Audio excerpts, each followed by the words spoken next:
Former President Trump is returning to the campaign trail in Phoenix tonight. Arizona, of course, is a battleground state, and it is his first stop on the campaign trail since he was convicted last week in New York of 34 felonies. But first, it was 80 years ago today that Allied forces stormed the beaches of Normandy, the invasion leading to the defeat of the Nazis 11 months later.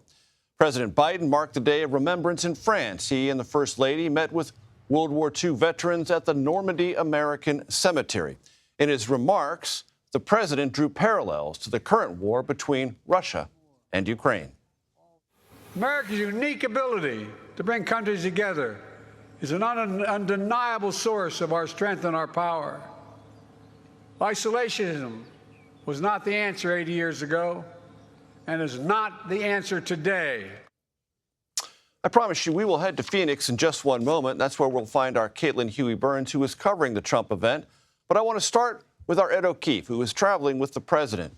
Ed, great to see you. I want to play a shot also from, that is to say, sound over tape. That's some news lingo for you, ladies and gentlemen, of the president in his remarks. Yes, TV talk at Normandy. Control room, let's roll that, and then we'll have Ed talk on the other side. Here in Europe, we see one stark example. Ukraine has been invaded by a tyrant bent on domination. Ukrainians are fighting with extraordinary courage, suffering great losses, but never backing down. Ed, it seems that Ukraine is the umbrella around which this ceremony and this commemoration takes place. Or the country that the leaders that are here wanted to envelop with their support, yes. Quite striking to see the president make such strong statements against a former ally, and an ally that helped pull off the successful victory during World War II.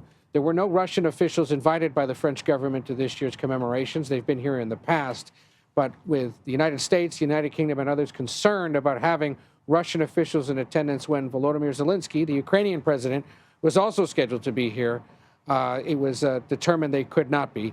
And to have the president be so forceful in that way, saying what he said there about them essentially being a tyrant, later calling them a bully, suggesting that they're part of the ongoing struggle between autocracy and democracy and this push to blow away borders at their own will. Pretty tough language for an adversary that sits at the other end of this continent trying to invade one of their neighbors. And Ed, I know you spoke with National Security Council spokesperson John Kirby about this and other matters. What did he have to say? Well, specifically about what the president's doing tomorrow. He's headed back to that part of France to Pointe du Hoc, a 100-foot cliff or so between the Omaha and Utah beaches, where Army Rangers stormed to overtake German artillery that was attempting to keep troops from getting ashore. The president's going to go to a spot other commanders-in-chief have spoken before about America's sacrifice. And while today's address was designed to reach a global audience, the White House has signaled to us tomorrow's more for domestic consumption, and John Kirby explained. Take a listen. What the president wants to focus on tomorrow is really drawing out the human story of the sacrifice and the service and the bravery of those Rangers that climbed that cliff and took out those gun emplacements, which made subsequent landings of D-Day possible.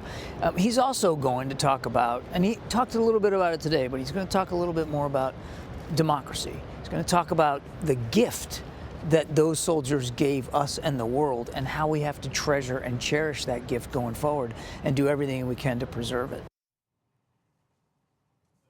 So what it sounds like we're expecting tomorrow, Major, is a more implicit message against his would-be Republican opponent, Donald Trump, what he's been doing and saying and facing in courtrooms in recent weeks, and trying again to remind American voters that you can restore the norms of the world, the Western world, in the forthcoming election, or you can put them all at risk should you support Donald Trump.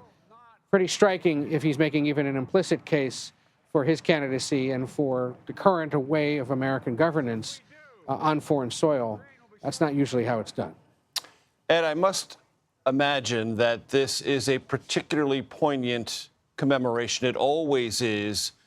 But at the 80-year mark, there are precious few remaining living members of the brave assaultive forces that got that narrow toehold on France, which propelled the Allies toward the ultimate defeat of Nazi Germany.